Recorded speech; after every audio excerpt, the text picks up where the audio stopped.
DC News Now at 4. He has listened to the American people. He has put his country first. Reaction is pouring in after President Biden's stunning decision to pull out of his re-election bid. And with just over 100 days until the general election, a growing number of Democrats are rallying behind Vice President Kamala Harris to take his place. Plus, a man is behind bars charged with stalking a woman around DC's Foggy Bottom, what the investigation has revealed. Soggy weather isn't going anywhere. Over the next few days, we'll let you know how much rain we could pick up. Ultimately, the future would be that you wouldn't have to go, on an organ transplant list. Then, specially modified swines could save hundreds of lives. We'll tell you about the groundbreaking research happening right here in Virginia. Kind of always just hear about it, but it's never something that you really get to see. And where you can go right now to see one of the smelliest flowers in the world. You're watching the station covering all of the DMV. This is DC News Now. You're taking a live look outside at Roslyn, Virginia. Yeah, the rain has been on and off on this Monday right now, but we seem to be catching a break. Yeah, thanks for joining us for DC News Now at 4. I'm Mark Hall. And I'm Annalisa Gale. Yeah, let's get over to meteorologist Amy Matson with a first look at our forecast. Amy, I had a couple of colleagues that got caught in a downpour during their lunch break. Yeah, the rain's been out there at times. It's been pretty nasty, so hopefully everybody's been keeping the rain gear, the umbrella handy, but there are breaks mixed in with those heavier downpours. We're seeing that out there right now. The radar loop has been pretty active, but it's been quiet for other parts of the area as well. So at this current moment, again, we actually are not seeing any rainfall over the district. We have had more of the heavier rainfall along the very edges of the viewing area off to the west and to the east as well. Here's that radar loop that we've been watching over throughout the afternoon. There were bands of heavier rainfall right through the heart of the district up into parts of Montgomery, Howard, and Prince George's County at times this afternoon, but that line of steadier rainfall wrapped up. And now at this point, the only batch of steady rain we have left over is out over some of our western counties. Western Maryland, parts of West Virginia,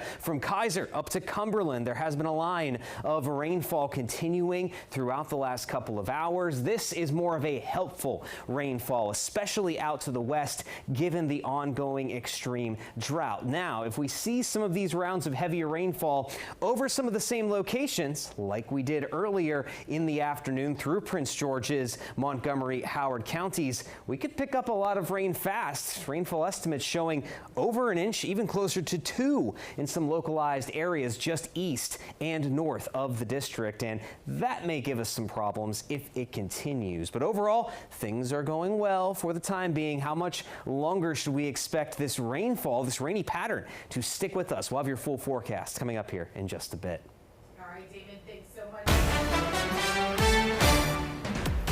DC News Now is your local election headquarters. Here's a live look at the White House following Sunday's bombshell announcement from President Joe Biden, who is pulling out of the 2024 presidential race. He's now throwing his support behind Vice President Kamala Harris as the next commander-in-chief.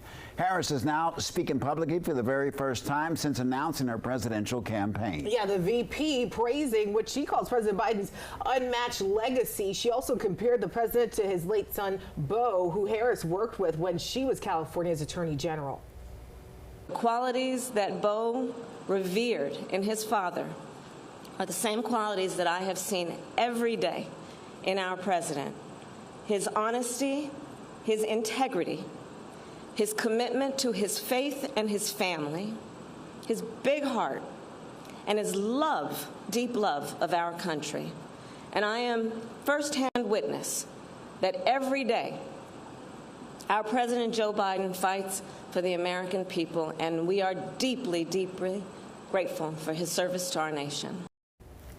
And new this afternoon, former House Speaker Nancy Pelosi becomes the latest big figure in the Democratic Party to endorse Vice President Harris.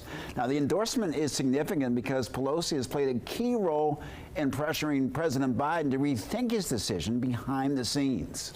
And with that, right now we're tracking local reactions from all angles. Maryland Governor Wes Moore is also throwing his support behind Harris. DC News Now's Randy Bass joining us live outside the White House. Randy, you had a chance to chat with Moore today. What is he saying this afternoon? Yeah, Wes Moore was here in Washington today, doubling down his support for Vice President Kamala Harris, also adding that he has no interest in taking on the vice presidential role himself. But as we've seen in the last couple of weeks, and with only 3 short months till Election Day, we all know a lot can change in a little bit of time. I think it's humbling because people are paying attention to the work that's happening in Maryland right now. But I'm very, very comfortable with being the governor of the state of Maryland, and I'm not interested in doing anything else except being the governor of the state of Maryland. Today, Maryland Governor Wes Moore not giving an absolute no, but also not saying yes when asked if he'd accept a spot on the ticket as vice president.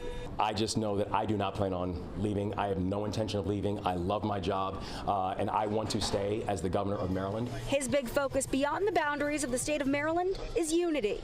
And the country needs to decide, do we want to continue making progress with that sense of decency, or do we want to go to this divisive rhetoric again? We hear a lot about unprecedented times, but Dr. Roger Davidson, history professor at Bowie State University, says there may be a playbook here. And with any election, many times throughout America's history, it's been about the optics.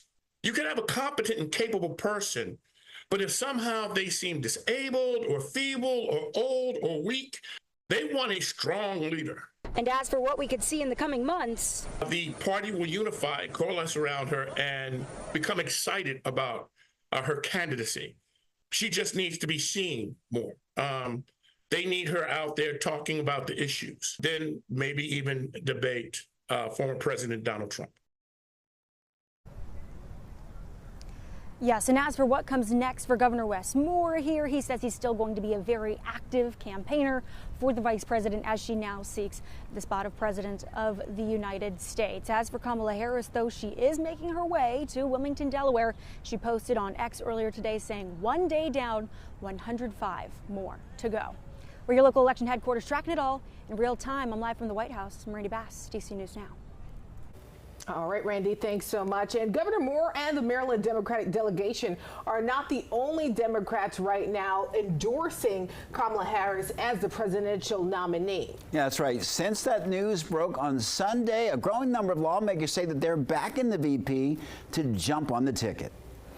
And that includes Maryland Senators Chris Van Hollen and Ben Cardin, and Virginia Senators Tim Kaine and Mark Warner.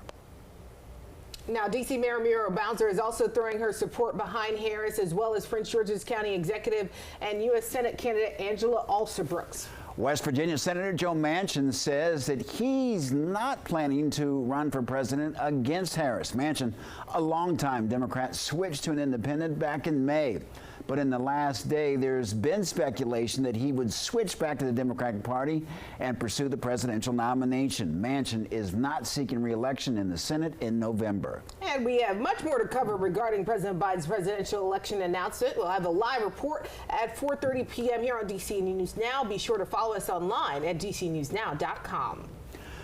D.C. police announcing today the man dubbed the Foggy Bottom Stalker has been arrested. Delonta Spriggs of Northeast was taken into custody Sunday night in Georgetown after they say that he followed a woman last night. D.C. News Now's Dave Laval joins us from Foggy Bottom. Dave, you spoke with the people in the community today. What are they saying? Good afternoon, Mark. We can tell you there is a great sense of relief here in the Foggy Bottom neighborhood. DC police say they're investigating similar incidents, as the majority of those encounters happened between July 5th and July 21st. Lauren Hines says she ran into the person 2 weeks ago. Police have not made it clear if the person that Hines ran into is the alleged stalker, but Hines says she already feels safer. This man really brought a presence to our neighborhood that we were very aware of. People were having encounters with him multiple times a day. And now to know that he's arrested, that brings a great feeling of relief. And again, police are investigating this case. You're asked to call them if you have any information. We're live in the Foggy Bottom neighborhood in Northwest. Dave Laval, DC News Now. Dave, thank you. Well, meantime, in Virginia, Fairfax County police are investigating a deadly crash involving an Alexandria man. It happened at the intersection of Lorton Road and Timurin Drive. Police say 35-year-old Jamar Caper attempted to cross Lorton Road and was struck by a 17-year-old driver. When officers got to the scene, the 17-year-old was arrested for driving under the influence of drugs or narcotics and released to their parents from the Fairfax County Juvenile Detention Center.